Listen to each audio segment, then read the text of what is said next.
Today, now you're going to have to take a little bit of step back. I am a little hoarse. 2 T-ball games today, and your boy's voice went out. So I do apologize for the voice, but we're good enough that we're going to be able to push through it. Days like today, I am very, very, very grateful that you did what you did, that you had who you had, as multiple top seeds and top teams around the country went down tonight. Multiple. So we will break the game down. Today has been a very wild day. You have another top seed in Ole Miss that is likely to go down to Murray State, as we got that game on in the studio right now. We will talk about the goofy day that was when it comes to the road to Omaha in the NCAA tournament. We'll break that down at the end. DBU and Rhode Island will play tonight, so we will be up and awake and ready to go for that one as well. But a lot of big baseball today, a lot of crazy baseball today. But I love seeing this. Steve Bean says Bambino for the walk-off. Yes, the voice is hoarse. My son did get a 3 RBI bases clearing double in game 2. My man is absolutely swinging the sticks right now. We posted on Facebook and Twitter. He is swinging the sticks, but my voice is completely shot, Steve. Completely shot. Probably shouldn't be yelling at T-ball the way that I do, but we're here. Listen, I am grateful to get game 1. I still see a lot of people complaining about tonight. I'm not going to complain about tonight. That team, the team in Ole Miss, who's losing right now, lost to this Little Rock, Arkansas team. Teams in this tournament are not bad. So we'll break that down. But before we get to all that, you know what time it is. Let me pay some bills around this thing very quickly. Need to talk to you about our good friends over at betonline.ag. You guys use the promo code BELIEVE50. That's BELIEVE50, BLEAV 50, to receive a 50% off welcome bonus on that first deposit. That's betonline.ag, betonline.ag. And our newest addition to the team, will be making this official tomorrow on socials, but our good friends over at Red Stick Financial, guys, from the great state of Texas all the way to the great state of Mississippi. Interest rates are coming down. Refinance your current mortgage today. If you're buying to find a home, look for and get the most reliable lender in the greater Baton Rouge area, or if you're in Texas or in Mississippi. Listen, you can give them a call. If they can't give you a better rate, there's nothing that just they'll turn you away and say, hey, we can't do better than what we have for you right now. That's Red Stick Financial. Go see them over at Red Stick Financial today, or give them a call at 225-407-9250. That's 225-407-9250 today, so that you will be able to get your home sold or buy the home that you are looking for. And last, and certainly not clearly the least, our great friends over at ServiceHawk Digital Media. With the right leads, smart systems, and real growth, get a marketing system that works for you today by going over to servicehawk.io. That's servicehawk.io today. You'll be able to get all the right leads with smart systems. If you're an HVAC work, electrical, generator pros, any business that you are in, you need to go over to ServiceHawk Digital Media to get those right leads and smart systems. Let them know, all of them, let them know that your good friend Blake Ruffino sent you on by. Oh, shit, that's a base hit.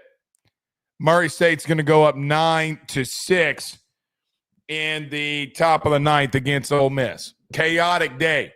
Postseason baseball is always where it is chaotic.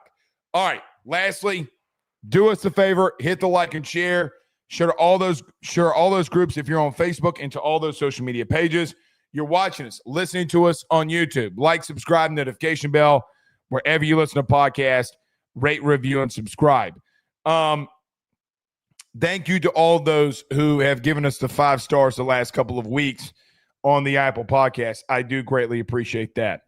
TJ says, I'm not complaining about Jones or Fry. They both hit balls to the warning track. If not for the wind, they are home runs. Yeah, I mean, they would be. And so let's run through it. So the big decision that everybody was wondering about today was, where would Jay Johnson go? What would he do today in reference to who gets the start versus Little Rock? Is it going to be Cade Anderson, who has been your ace the entire year? Is it going to be Anthony Ianson, depending on how Jay Johnson set up the SEC tournament? And guys, sometimes you have to look at situations like this and see Jay Johnson throw out Cade Anderson and Anthony Ianson in the tournament and understand where he thinks things are going. And when things go your way and you're able to accomplish whatever you need to accomplish, it makes it that much more massive for you. Now, if you look at DBU and potentially a DBU team that you see or will see, they do not hit lefties as good as they do righties. That's a strategic play and plan. Jay said this week that he had a very good feeling that they were going to get DBU in their regional. I think it's absolutely brilliant by Jay. And sometimes, and I've seen more this year than most, Jay has taken a lot of criticism and a lot of heat for the smallest of things. Guys, he set you up perfectly for this one. He starts Anthony Ianson. This morning, our good friends Mikey Matuk and the gang tweeted around 7:30 and did the GIF with Cade Anderson and Anthony Ianson, which we quote tweeted and said, gave the little eye emojis with the little think emoji, whatever. They were sending you a hint. They had heard it was Anthony Ianson. We had as well, late last night, early this morning. That's why we had quote tweeted him in reference to it. I think it's a smart play, and guys, quite frankly, he absolutely dominated tonight. In the top of the first, he would go 1, 2, 3. No, he would not. Sorry, my handwriting scribbled. He would get the first 2 batters to strike out in the inning. He did give up a walk, and then a Rhodes hit a single chopper in which a runner that was walked got into a pickle, and LSU was able to get out of the inning. So, really good start by Anthony Ianson. Doesn't walk a lot of guys. Gave up a really weird chopper that went over Michael Braswell's head, but you get a pickle, you get the runner out. No real damage. No damage. Absolutely no damage tonight by anybody, but he gets out of it, and defensively, you are able to accomplish what you need to accomplish. Bottom of the first, ground ball, single, right back up the middle for Derek Curiel. Guys, this team is going to go as Derek Curiel goes, and that's the bottom line. I feel like every time that Curiel is having the big game moments and getting on base and getting hits and doing what he needs to do, this team normally wins. I would be surprised, if not shocked, what this team's record is. It's got to be over 95 to 98% of when he gets not only one hit, but multi-hit games, what it is for this team and the runs that they produce. But he does get a ground ball single right back up the middle to start off in the bottom of the first inning. Jared Jones hits a fly ball into left field. Danny Dickinson hits one to first base. So even though you do get a single right back up the middle, you do get 2 quick outs by Jones and Dickinson, which, by the way, have yourself a day, Danny Dickinson. We'll get to that in a minute. Jake Brown, line drive, single RBI into right field would break up the scoring, and the Tigers would lead 1-0. Ethan Fry and Stephen Milam walked to have the bases loaded. And, man, to be honest with you, the way that this day went for most teams and most host teams, or host site teams. I felt like if Hernandez was able to get a hit there and you blow this game wide open, it would make you feel very good about, like, man, there's some goofy shit going on around baseball today. Is it going to land on us? Is it going to hit on us? And Luis Hernandez, who has been struggling in moments and times down the stretch here, strikes out. Look, man, you're going to have to suffer with some of these guys at the bottom of the order struggling. Now, Hernandez would get a ground ball single later in the game, but he did have 2 strikeouts with runners in scoring position with the bases loaded and later in the game. That stinks. I hope for Luis Hernandez's sake he's able to find it. But you could have blown the game wide open right there in the first. Anthony Ianson, guys, would absolutely shove in the next 3 innings as he would go 1, 2, 3 in the second, and he would go 1, 2, 3 in the third. In the second, he would give a fly out in the left field, 2 ground balls, 1 to Michael Braswell and Danny Dickinson, and get out of the inning. Top of the third, he would get 2 Ks in the inning, Ogoki and Seguin, and get his 3rd and 4th Ks through 3 innings. Will Banks would hit a ground ball to Danny Dickinson, and you're out of the inning. Guys, this dude is climbing up draft boards tonight. I saw the projection where Anthony Ianson is projected to be a top 34, top 35 guy right out of that supplemental draft area in the first round. He keeps doing what he's doing. He helps his team make a postseason run. He's going to find himself in the mid-20s, if not better than that. Absolutely electric, man. Just absolutely brilliant shit. This dude has been bringing it for you for over the last month and a half. Really, since the Bama series, Anthony Ianson has been arguably the best pitcher in the country. I can make the argument that he has been the best pitcher in the SEC by far because Liam Doyle's gotten rocked the last 2 games that we've seen him. Even though Kane Anderson has been elite in a lot of moments, he's had some instances where he's given up some long balls. In this instance with Anthony Ianson, guys, I mean, the last 3 starts or last 3 times we've seen him, he's given up a run. A run. So it's been against A&M. I think maybe he gave up a run. Maybe. He gave up a run against South Carolina. Maybe. I can't remember. But regardless, the dude is absolutely dealing. And in the second and third inning, you saw the Anthony Ianson that you've been seeing that has been here in the postseason. Bottom of the second, Braswell hits a fly ball onto the warning track for an out. Stanfield would hit a line drive single in the left field. Curio would fly out to the third baseman. Jerry Jones would have a line drive single RBI in the left field. His only hit of the night that would give you the lead 2-0. Listen, I'm just going to continue to say this. I know a lot of people, a lot of you get frustrated in moments and times with Jerry Jones. But 9 times out of 10, when LSU is winning the game, it's because Bear Jones drove in a run or he hit a long ball. He did hit one to the warning track. He did strike out.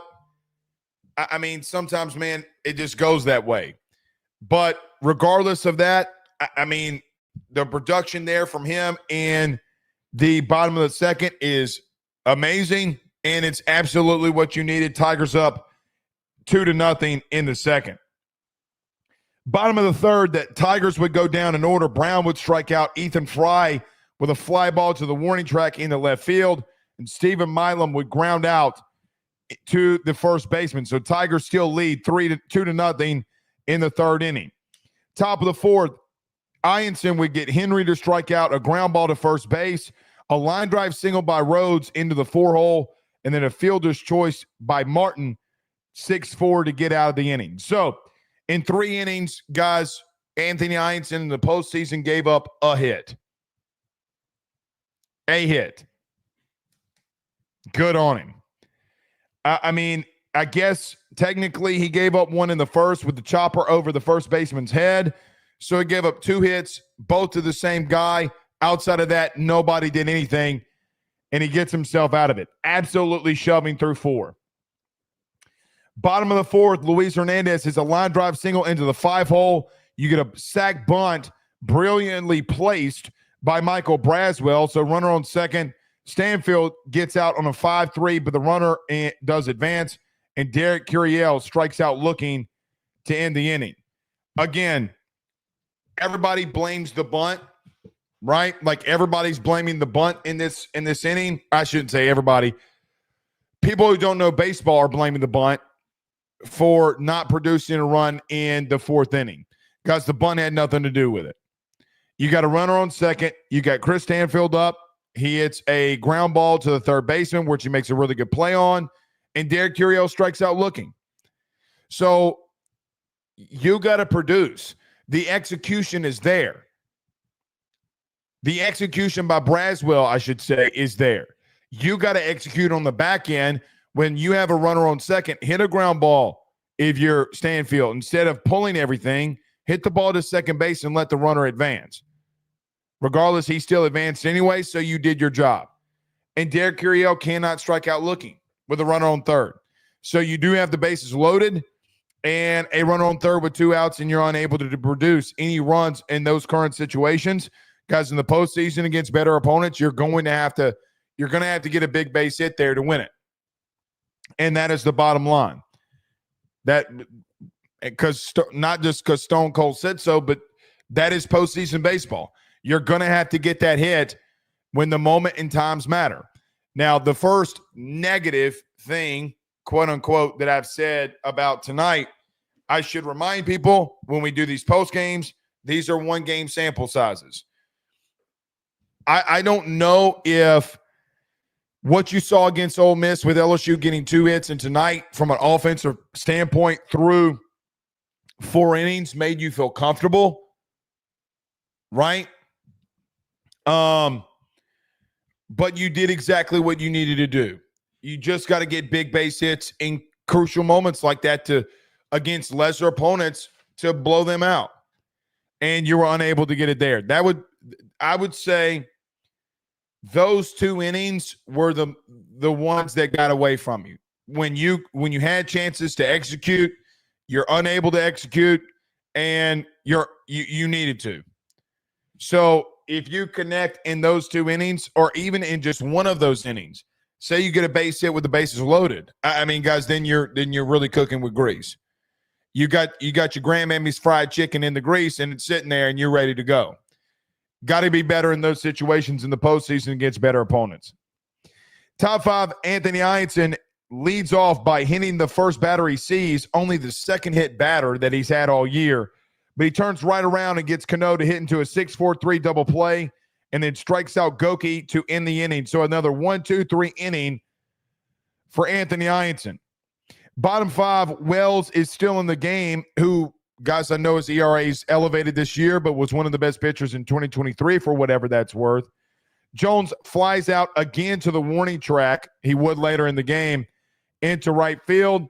And then Danny Dickinson, who had a monster, absolutely monster night, hit a home run into left field with a new walk-up song. Danny Dickinson, man, he's been around and sits around that 333 mark. He's got double-digit home runs.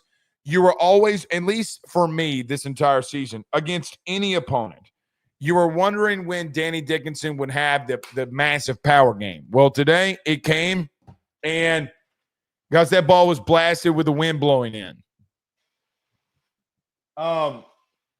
You saw a lot of really strong guys today at the plate for LSU, like Ethan Fry and Bear Jones hit a couple to the warning track. I mean, Michael Braswell hit one to the warning track.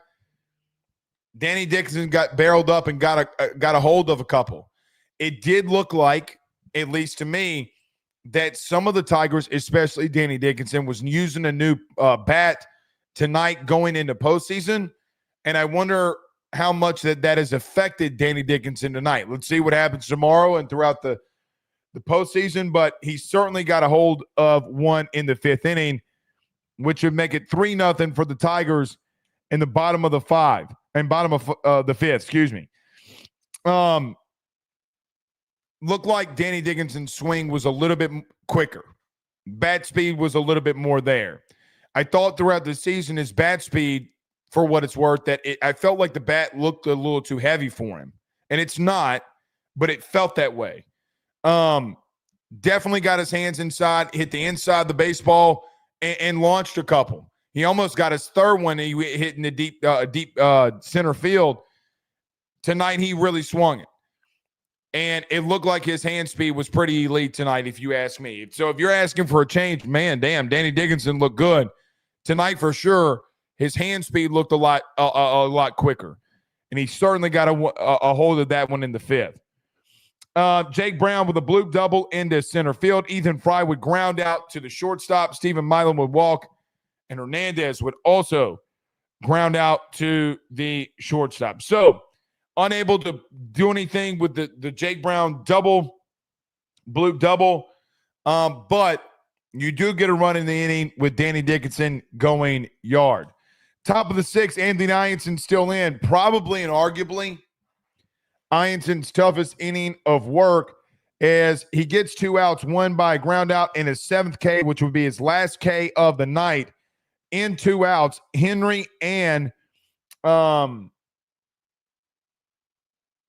Geckel hit an infield single back to the pitcher, and then an infield or a single right back up the middle with runners in first and second. You get a ground ball to first base to end it. Guys, he gave up a couple of hits. One that was weakly tapped right back at him, and it was a tough play, and he couldn't make it. And then he gave up a ground ball single right back up the middle. Guys, if that's the most damage that he's going to see and he's going to have, I mean, it's just impressive shit, man. It's just absolutely impressive shit. If that's the deepest and if that's the biggest issues that you have on the night from Anthony Ianson, then God help us all. God help us all.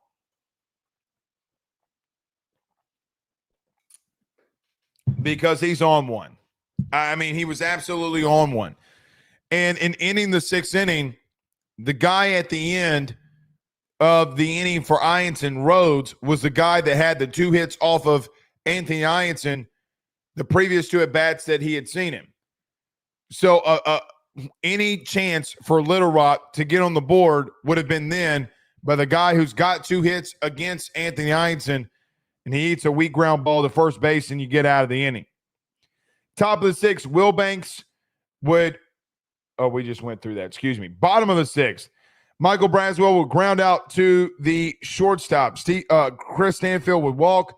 Derek Curiel with an RBI double into right center field. Very aggressive take by Josh Jordan there in the 6th. Bang, bang play at the plate with Chris Stanfield.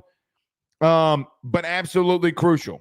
And, guys, Derek Curiel, man, the kid is – I feel like we keep saying with Derek Curiel that, man, he's going to be special. Guys, I think he's special right now.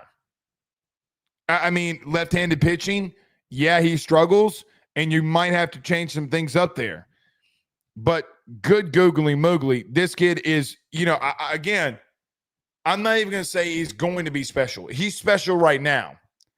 I do think he's the best freshman in the country. I know a lot of people would argue about Dylan Volantis at Texas. I vehemently disagree with a pitcher, a closer at that, being the best freshman in the country when you have a guy like Derek Curiel that's been out there in every game and started every game for you.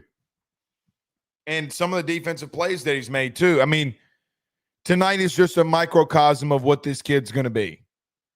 It's a microcosm.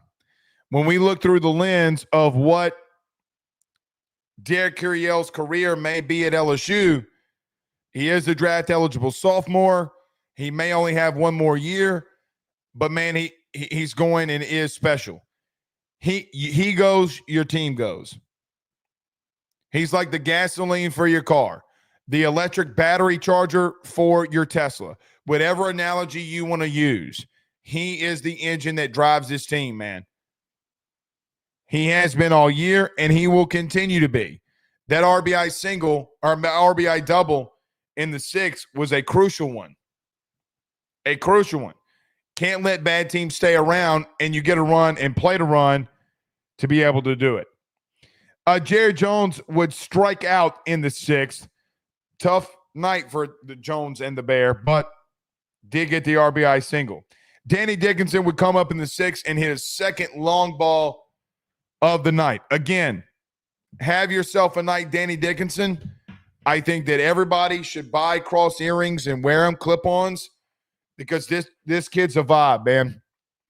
He is a vibe. I don't know if he will play in major league, be in the major leagues for a decade or anything like that. But Danny Dickinson has been a little hot lately. Certainly was hot against South Carolina. Had a big bomb there. Then had a big bomb turning around, getting one here too. Hand speed, man. I'm telling you. The swing was always there. The hand speed needed to get quicker in this league, and he found it tonight. Can he find it against better opponents will be the question. And, I mean, look, the kid Wells was throwing, 93, 94? It's not like he was just tossing it in there at below 90s fastball. Kid was throwing it in there. And he got a hold of both of them. Brazel and Wells, he got a hold of. It's a two-run bomb that pretty much put the game completely out of reach there. Completely out of reach. He ended it. Did Danny Dickinson. A lot of part of your offense tonight came from number 14. Good to see that young man. Guys, again, a dude that came from Utah Valley. A very lower mid-major program. Maybe I shouldn't say lower, but a mid-major program that probably would not have thought that a guy that could from there could come into the SEC, hit well above 330 with double-digit home runs, and game one of the regional be the biggest spark for you at the plate to be able to win. Fantastic stuff by Danny. Absolutely fantastic stuff. He certainly added on to that in the 6th. Top of the 7th, ground ball single by Martin into the 4-hole, but Ianson would get 3 straight ground outs, one to shortstop, one to the third baseman in Braswell, and one back to himself, and go 1, 2, 3 after that. Beautiful stuff. I do think that Ianson, for what it's worth, after the A&M series, the last 3 times that we've seen him, South Carolina, SEC tournament against A&M, and tonight, he has produced a lot of ground ball outs. A lot. He has kept hitters off base. He has kept them off guard. He has tricked them in a lot of situations. And I think every time that Anthony Ianson is up against that pitch count, he is pitching to weak contact. He is throwing and locating. So guys in the strike zone with fantastic location and fantastic placement where weak ground ball is being had. And that's all you can ask for because, guys, look, he would go 7 2/3. He would come back here in the 8th and get the first 2 outs before Primo would come in the game. Maybe he could have finished the 8th. I thought he had a lot left in the tank. But as elite of a performance, as you'll see, speaking of that 8th inning, he would get 2 flyouts, one to the shortstop and one to the center fielder, and his night would be done. So 7 2/3 innings for Anthony Ianson on 98 pitches. He gets 7 strikeouts and a shitload of ground ball outs. Let your defense perform for you, man, especially your infield, because they were elite tonight. And quite frankly, guys, your infield from a defensive standpoint, which has been a struggle for Jay in the past at LSU, they've been elite. Not good, but elite. Arguably the best defensive team in the infield, probably in the SEC. And they certainly were from a statistical standpoint, that's for damn sure.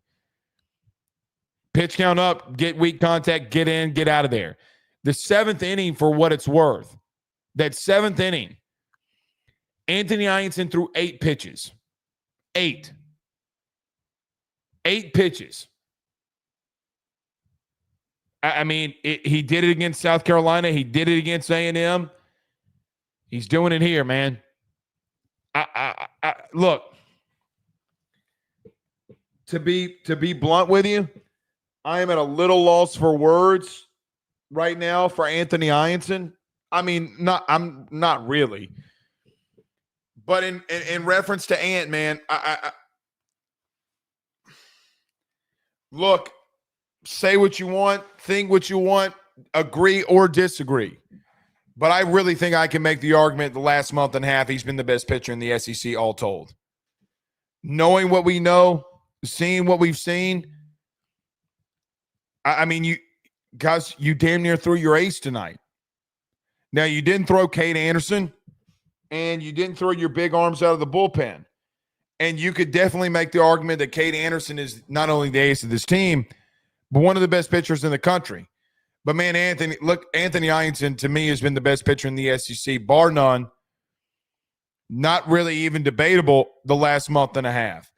That from Tennessee on, from that Tennessee weekend on, he has been as dominant and as elite as anybody in the country, especially from Tennessee to A&M to Bama the week before to Oklahoma. I mean, this dude has been lights out. You know, and what's so wild with him is in the beginning of the season, guys, we were having discussions. If this dude doesn't need to, you don't need to find another role for him. Because since he's gotten into SEC play, he has been arguably the best pitcher in the SEC. I think it was an outright travesty that Zach Root of Arkansas got first-team pitcher before he did. There's nobody better. Hardly there. Maybe two guys, one that's on his own team, and maybe Liam Dole that's been better than him. And I don't even know if you can say that Cade has been better than him. It's just it's outright beautiful display by a kid and young man who has come in here and locked some shit down. It's a great move by Jay, man. It really, really is a great move by Jay Johnson and doing what he did and starting Anthony Ianson tonight. If that's what you're going to get in the Super Regional, if that's what you're going to get in Omaha, guys, you're going to be tough to beat. You're going to be very tough to beat. There's not a lot of teams running out there with starting pitching that looks like yours. There might not be anybody. Now, do the bats get hot? Can they contribute if you have an off day? That is a question to be seen. But there's no way, none, zilch, zada, none, no way you can't say that Anthony Ianson has not been, and Cade Anderson has not been locked down, because they have been. Absolutely beautiful display of pitching by Anthony Ianson.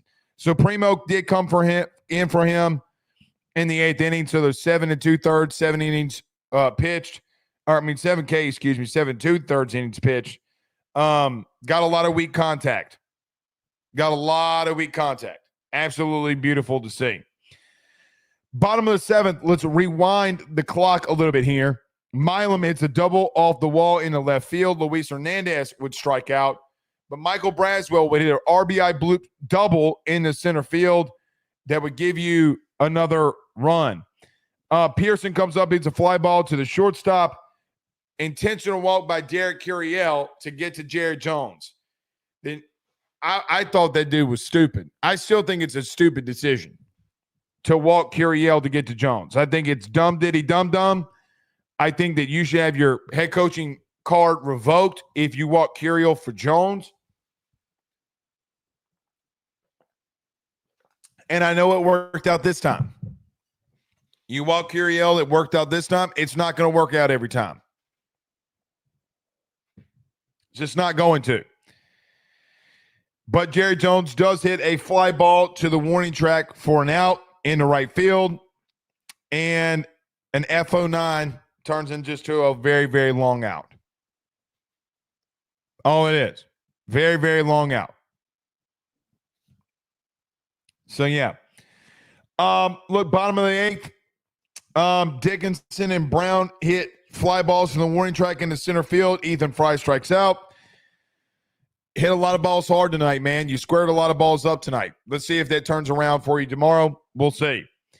Maverick Rizzi comes into the ninth. He gets 2 Ks back-to-back on Geck and Martin and Chaplin. Grounds out to Michael Braswell to end the inning. Look, man, game 1, regional, to be expected. Love it. Couldn't really ask for anything else. I mean, maybe you want your guys at the plate to be a little bit better. But as goofy as tonight was, as goofy as baseball was today, I'm taking it. I am absolutely taking it. Without a doubt. No questions asked. No questions asked whatsoever. So, look, great win. You got your first win in the regional, and you're off. You'll face the winner of DBU and Rhode Island that's currently starting right now. So if you're rewatching the replay, we don't know the outcome of it yet. And those two teams are going at it. And we'll see who we got between the both of them. If I'm not mistaken, Bucknam is not throwing tonight. So you might see Micah Bucknam for DBU, a guy that you know very well. And I hope you obliterate the shit out of him. I really, really do. All right, let's get to a couple of these comments in the chat before we get out of here. Dr. John Sibley Butler says, looks like the Tigers are getting on a roll for the playoff. Little Rock has to face an early game tomorrow. Not much rest time. Not at all. Not at all. Some probably hoped that this game that is going on right now between DBU and Rhode Island, that they would play tomorrow, so teams would have double headers and things of that nature. I'm not one of them. Let them go and play. Let them play until early in the night, early in the morning. Let them be exhausted. Let them be absolutely exhausted.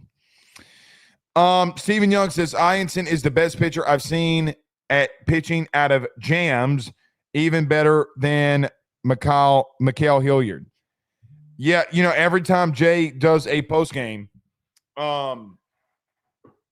or just talks about Anthony Ianson, he always brings that up, and he should.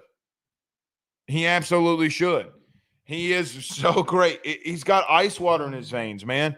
We saw that early in the season, too, against Nebraska. Gave up 5 early runs. Jay stays with him, doesn't panic. Nobody panics. He gets his legs up under him, and he doesn't give up another run, and he kind of shoves, really. He honestly just kind of shoves. Maybe the cold got to him a little bit early. Maybe. So, yeah.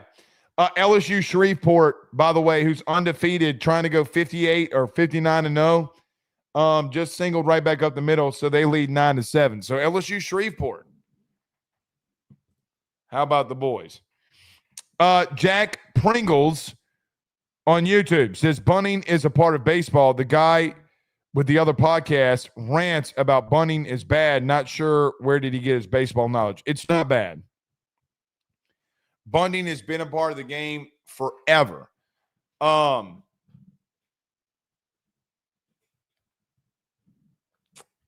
don't get it. I don't get it. Like, you might not like it. I get it. You might not like it.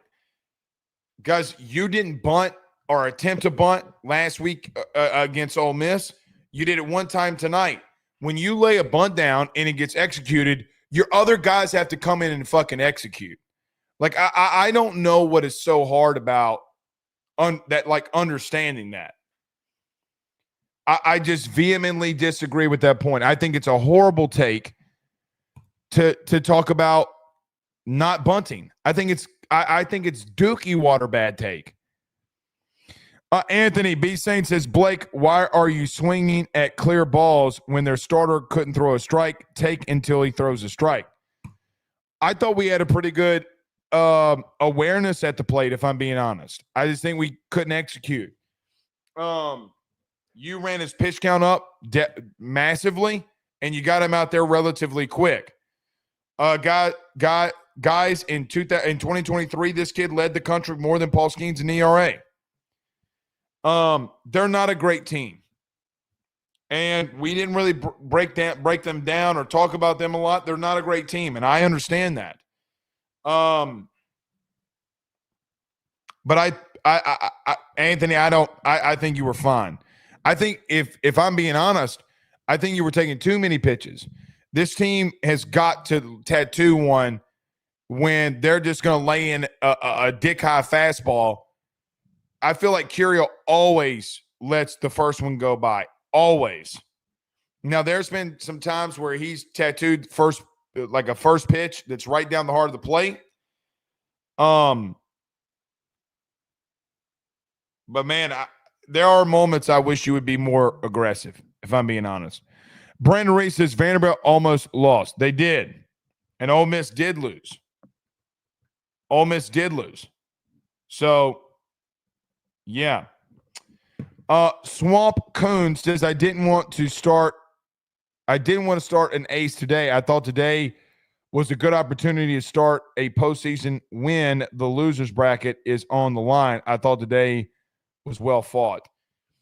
So about that,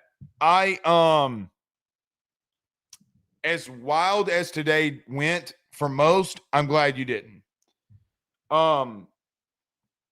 Here's the thing about not starting your ace or a ace if you have two of them. And I feel like for me, Anthony Ionson's like the Greg Maddux to Kate Anderson's Tom Glavine, if I'm being honest. Like, that's how I see it. You have two aces that can go. In that, guys, I understand you wouldn't talk about one regional, but if there is a delay and there's a weather delay, and God forbid, which it didn't happen, but God forbid something does happen in the middle of a game, I don't know if I don't know. I mean, tomorrow's supposed to be bad too, with some lightning. So I don't know. All I would say here would be this. I agree with it.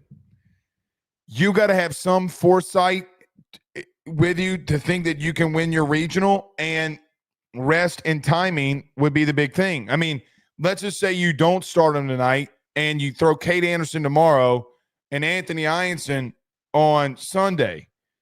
I don't like that. I really, really, really don't like that at all. Because I just don't. I don't like both of your dudes coming off a short rest. I don't. And Anthony goes out there and comes off a week's worth of rest, and he goes. And then maybe you start him in game 2. Maybe. I don't know. But I do think it's brilliant. I don't mind it at all. Christian Myers says wind kept 3 or 4 balls from going over the wall. Yeah, it did. Jack Pringle says, great job tonight. Tigers were dominating. Thought they had a great night, man. Could have executed some more in some different situations. As DBU is going to get off to a fast start. They're going to be up 1-0. Yeah, I thought they executed brilliantly in moments and times. I really did. Swamp Coombs says, I didn't say let's take a step back to be a smartass. I'm just happy the Tigers doing their thing. Yeah, man. I mean, look.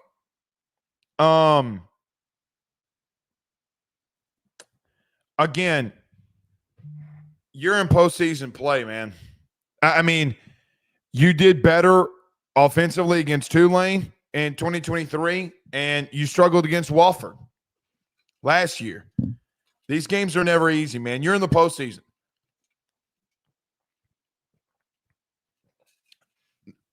I mean, you blanked a team that's in the postseason. Good on you for doing it. That's all I know. Dr. John Sibley Butler says, looked like the Tigers were getting on a roll for the playoff. Little Rock will face an early game tomorrow. Not much rest time. Oh, yeah, we talked about that one. Yeah, they do. They certainly do. Listen, man, overall fantastic game tonight. And we'll see you tomorrow. Let's see who wins. Is it DBU Rhode Island? DBU's up 1-0 on Rhode Island as we speak, and we'll go from there. Look, let's talk about around the field. Guys, Jay Johnson, before we get out of here, Jay Johnson talked about on Thursday that he has been preaching to his team all week that this tournament is wide ass open. And it is. Did any of you see today? Oregon State lost. Ole Miss lost. Vandy had to come back to win. Clemson had to get a grand slam in the bottom of the 8 to beat Stetson or Upstate, whatever one that they had. I mean, guys, this shit, teams that they have, some of these teams have no business losing. Zero business losing. Today was wild. Florida got dominated by ECU. Dominated. Absolutely got their asses stomped. Did Kevin O'Sullivan and the Gators in their earlier game. And that people thought that might be the hottest team in the country coming into the SEC tournament. Look, man, I mean, it is what it is. I see Jack Pringle saying Bama lost.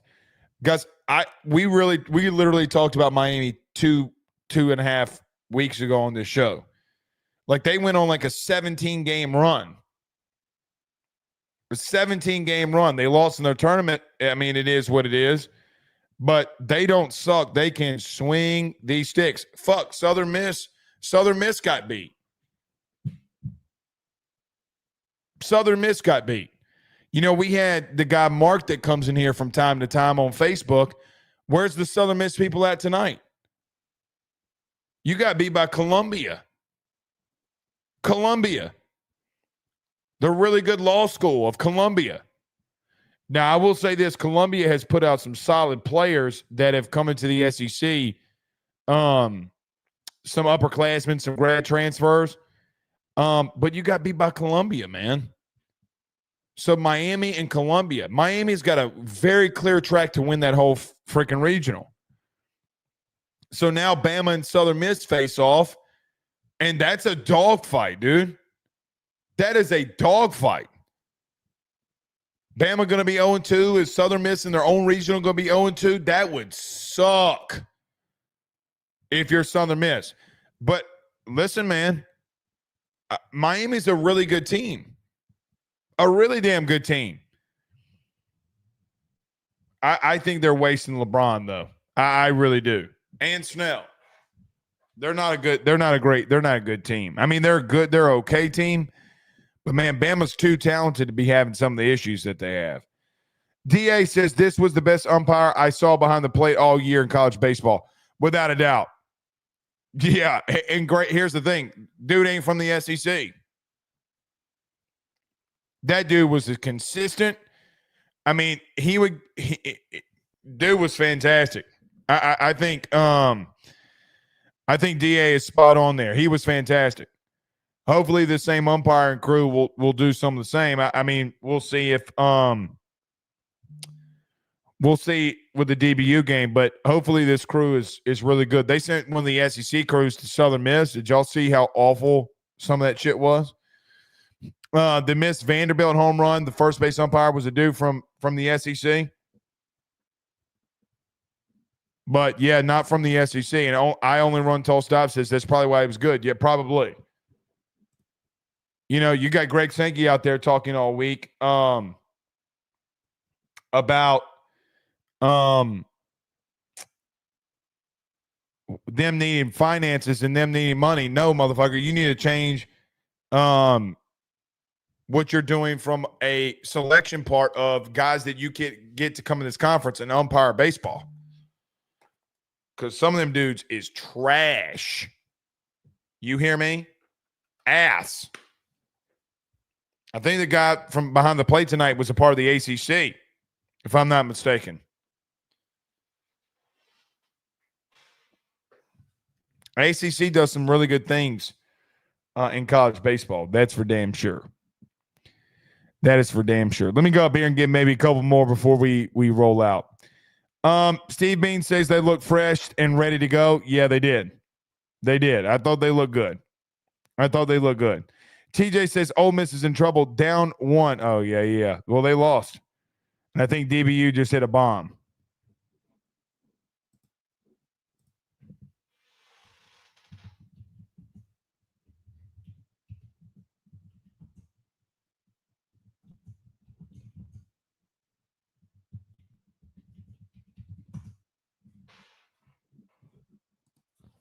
Damn.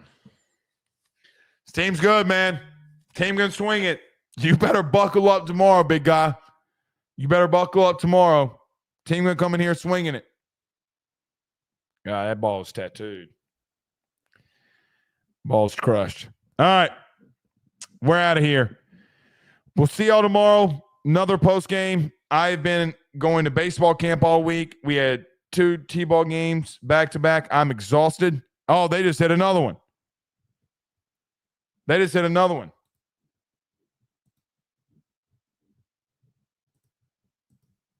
Back-to-back jacks for DBU.